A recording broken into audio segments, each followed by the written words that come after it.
Hi, Blooming Tribe.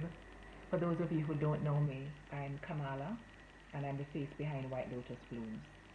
And I have this idea that we are on the brink of a brand new year.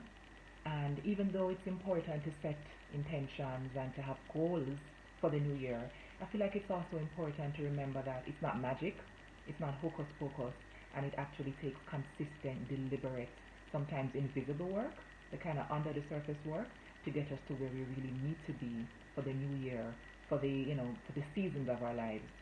And so I'm embarking on this very ambitious challenge. I'm calling it 21 Days of Blooming. We have 21 days left until we are brand spanking new in 2020. And so, based on the content that you guys have been requesting of me, the questions that you've been asking, conversations I've been having in my own space with myself also, I have a couple of topics that I want us to focus on over the next 21 days.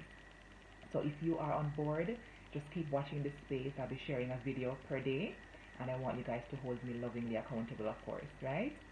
Now, for today, I want to focus on this one area that keeps coming up in all of your requests and questions and suggestions for topics. And it all pretty much boils down to self awareness. Yes? Having an intimate relationship with self. Some people have asked me questions regarding self confrontation. Some people have asked me questions about, you know, losing yourself, how to get back to basics after, for whatever reasons, you have been pulled away from center, from base, how to get back to yourself. And I feel like implicit in that question is the big issue of self-awareness. And you notice I have my pen because I'm actually here with my steno pad, making suggestions and going off of what you guys have been sending to me. So today let's talk a little bit about self-awareness. Um, all of us have a self. From the psychological perspectives, we all have a self. And that self is formed in relation to others. And that's a very important part of social psychological theory. Our selves are formed in relation to others. And that in itself is powerful, and it also can be powerfully negative depending on how we grow up, depending on the situations that faced us in our early years, and depending on how self-aware we have been thus far, and how much we have been able to look into what has been formed, and making conscious efforts to change that, you know, and it does take deliberate effort. And so I'm going to be asking you some questions today. And if there are any resources that I'm going to be sharing, I'm going to be just posting them, putting links to them in my bio. So just keep checking the bio for whatever resources you may find to be handy as we go on this 21 days of blooming. So we are all formed, not totally, but partially in relation to others. What does that really mean? So based on the communication that we receive from our significant others, and those are, of course, in early years, we're talking about our parents or our caregivers. Some of us didn't grow up, with our parents for one reason or another, but there were people in our space who we kind of received some kind of nurturance from, and also some level of instruction from. And what's important to note here is that in every instance, we don't always get explicit messages to say, you are this person. To say Kamala is outspoken. We don't always hear that in an outrightly expressed message to say, yes, um, you know, you are unafraid of challenges, you are bold, you are brave. But there are so many cues that we receive and so many implicit messages. So some of us, we learned just by virtue of the messages coming at us that, our kind of people do this. We are renowned for this. We're good at this. Our kind of people don't do that. Yes? People like you can do this. People like you can't do this. And so we have so many messagings that have come to us by virtue of how we grew up. And so very few of us have taken the time as we have blossomed into adulthood to kind of peel back the layers and spend some time with ourselves and say, who am I? Who says that I am this person? Is this my choice of a definition for myself? Is this largely the messaging I have received from the people in my space? How has who I am changed over the last 10 to 15 years? That's an interesting one. And to kind of sift through what it is that we have in our inventory of self, what we like, what we don't like, what we want to change, and more importantly, what we are choosing to do something about. Because if it is that we are not changing it, then in fact we are choosing it. Yeah? And so it's so important for us to spend some time with ourselves. And therein lies the first barrier to why this is even a topic that you guys have been requesting. Because we have been socialized in so many ways to gain validation from other people's opinions of us, from other people's valuations of us. And we learn to really seek after and respect the company of others and not so much the company of ourselves. And when I say company, I don't just mean to sit and, and even do something that you enjoy, but I mean to sit and talk to yourself. And I know that for some of you, even the words "talk to yourself," you have a reaction, a negative reaction to it, because we're told that only people who are mentally unstable talk to themselves, and that's not true. It's important to keep that conversation. It's critical for our well-being to keep that conversation going. And so today I challenge you to sit down, find a quiet space, take paper and pen or pencil, and start to really ask yourself the question: who am I? Who am I? Am I an introvert? Am I an extrovert? What makes me tick? How much do I rely on the validation, the valuation of other people? Who says that I am this person? Is this my chosen definition of myself? Yes? And another important part of this journey of self-awareness is coming into the boldness to face all that we are. All of us have strengths, and we have areas that we could be stronger in, yes? Or you may call them weaknesses, but if we reframe them as things that we do have the potential to improve on, then it's a better sit. It sits better with us. Who are you?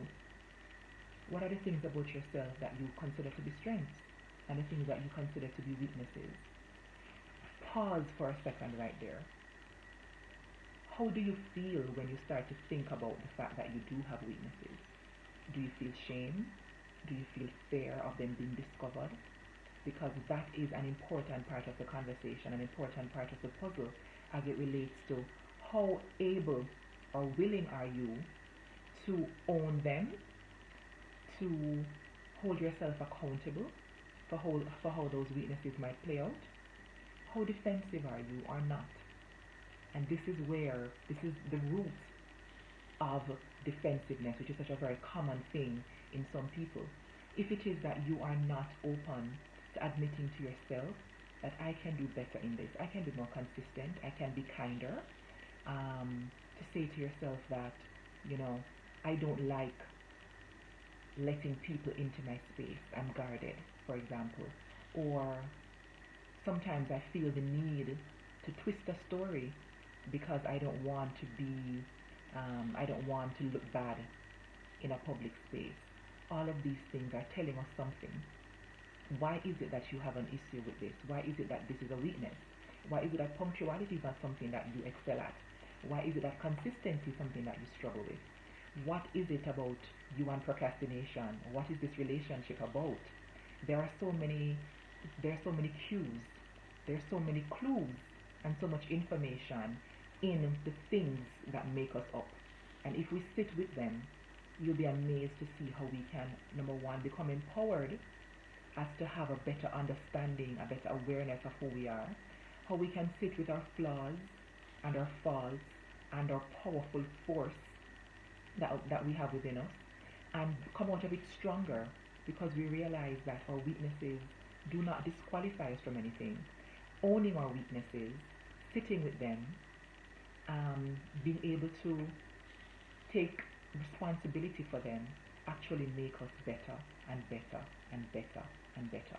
And so that will play out in all of our relationships, not only the romantic ones, but in our friendships. And don't worry, we're going to be having a full-on episode on how to manage adult friendships, because listen, there are some very toxic friendships as well, and some very one-sided friendships, not just romantic relationships, that we need to be talking about, that we need to become intentional about not taking with us into 2020. Yeah? So don't worry, guys, I've got you covered. I've been listening, and I'm so grateful for all your feedback. And so, just to wrap it up for today's episode, there is nothing at all wrong with spending time with yourself, listening to your thoughts, not just hearing them, but listening to them. Why do I keep going back to that particular event today? Why do I keep going back to what I said or did not say in that particular encounter? Is it because I think I didn't show up in my power? Is it because I think I did not enforce my boundaries? And so those things can rest with us. We can dream about them. They can show up in our sleep. They can show up in the words that we choose to constantly use. These are all messages that are coming to us, and if we allow ourselves to be open to them, I promise you, it's the gateway to real power. Power over self, power in our relationships, and not power in the sense that you will hold it over somebody else. It's really mastery of self that I'm really advocating for us to step into for 2019 and beyond. Yes? So your homework today is to sit with yourself and your journal. And if you don't have a journal, I would encourage you to get one. And if you haven't written in the one that you do have for a while, now is the time to get back into the game. Yes? And to sit with yourself and to just have a conversation about who the hell am I? Yeah? Who have I been in the last 5 years? Is that really who I am? Who was I in that last relationship? Was that really who I am at my core? And if not, why? Why did you feel the need to not own all the parts of who you are? That's another very powerful question. Yes? Sit with yourself and do an inventory. What do I have? What do I have? What are my strengths? What are my natural God-given talents and abilities? And sometimes we underestimate them because they come so easily to us. Yes? And we're going to do an episode on the imposter syndrome, which takes into consideration the fact that sometimes we feel like frauds because some of our gifts come so easily to us. We feel as though we must be telling people lies. We must be misleading the public that this is actually something that you're good at. Yes? And so, what are you good at? Take some time and sit with that knowledge. It's power. What am I good at? I never thought in my teenage years that being a good listener was a thing. Yeah, I would never have listed that on any of my high school compositions about, what are your talents or what are your abilities. I never thought that was a thing. I didn't think there was value to it until I started to become intentional about sitting with myself and realizing a pattern that so many of my friends and even strangers would seek me out to share things with me. And I didn't realize how valuable it was also until I sat with other people and tried to tell them something and was hoping for them to listen, and it seemed to be the most difficult thing for them to do. And I realized I'm different from them in that regard, and what I have is a strength. Yes? To sit with yourself and say, what do I want to be better at? Maybe it's being more punctual. What is the story regarding your relationship with time? Maybe it's being more consistent. Maybe it's managing your task better. Maybe it's being kinder to yourself. Maybe it's being kinder with your words. Maybe it is being less defensive, which I do believe is linked directly to owning all of who you are. Okay? Maybe you want to work on not backbiting, not cutting down other women, not comparing yourself to other people. Being appreciative, being more appreciative of where you are in your own journey, and being more grateful for all that you have. Yes? Maybe you want to focus for 2020 on minimizing how much fear of failure is crippling you from achieving your greatness. So many things that I'm sure many of you are nodding to and relating to even as I'm speaking right now. And so that's our homework for today. I'm pretty sure that with a constant practice of sitting with yourself in solitude, and making solitude not a bad word, by the way, yes? Sitting with yourself, listening to yourself, paying attention to your thoughts, speaking kind words to yourself, The same way that you would think it is critical to speak loving and kind words to somebody whom you love. Why do we have that gap in terms of how we love on ourselves versus how we love on other people? This is all information for us to process. Yes? And so my vision, the reason that I so strongly encourage self-awareness is that it not only makes us better masters of self, which has a myriad of implications for greatness, yes, but it also augurs well for our relationships. It also allows us to engage better with people, form deeper friendships, be better able to use your talents and abilities, be able to love better, be able to receive love better as well, be able to be better parents for those of you who are, be able to be better in so many areas of our lives. So self-awareness is critically linked to success in every area of life, even professionally. People who are more self-aware know their weaknesses and strengths better, know when they need to call in the backup. People who are more self-aware know their triggers and can, what should I say? They can take steps to minimizing, how those triggers affect them ahead of time. They can be more proactive, take more initiative. And so self-awareness is linked to success in every area of life. So as we go into this 21 days of blooming, spend some time, become intentional, develop a practice of sitting with yourself and just listening, examining, and most importantly, begin to frame or reframe who you are, who you have been, and ultimately who you want to be, who you want to be more of for 2020 and beyond. Thank you so much for listening. Thank you so much for your feedback.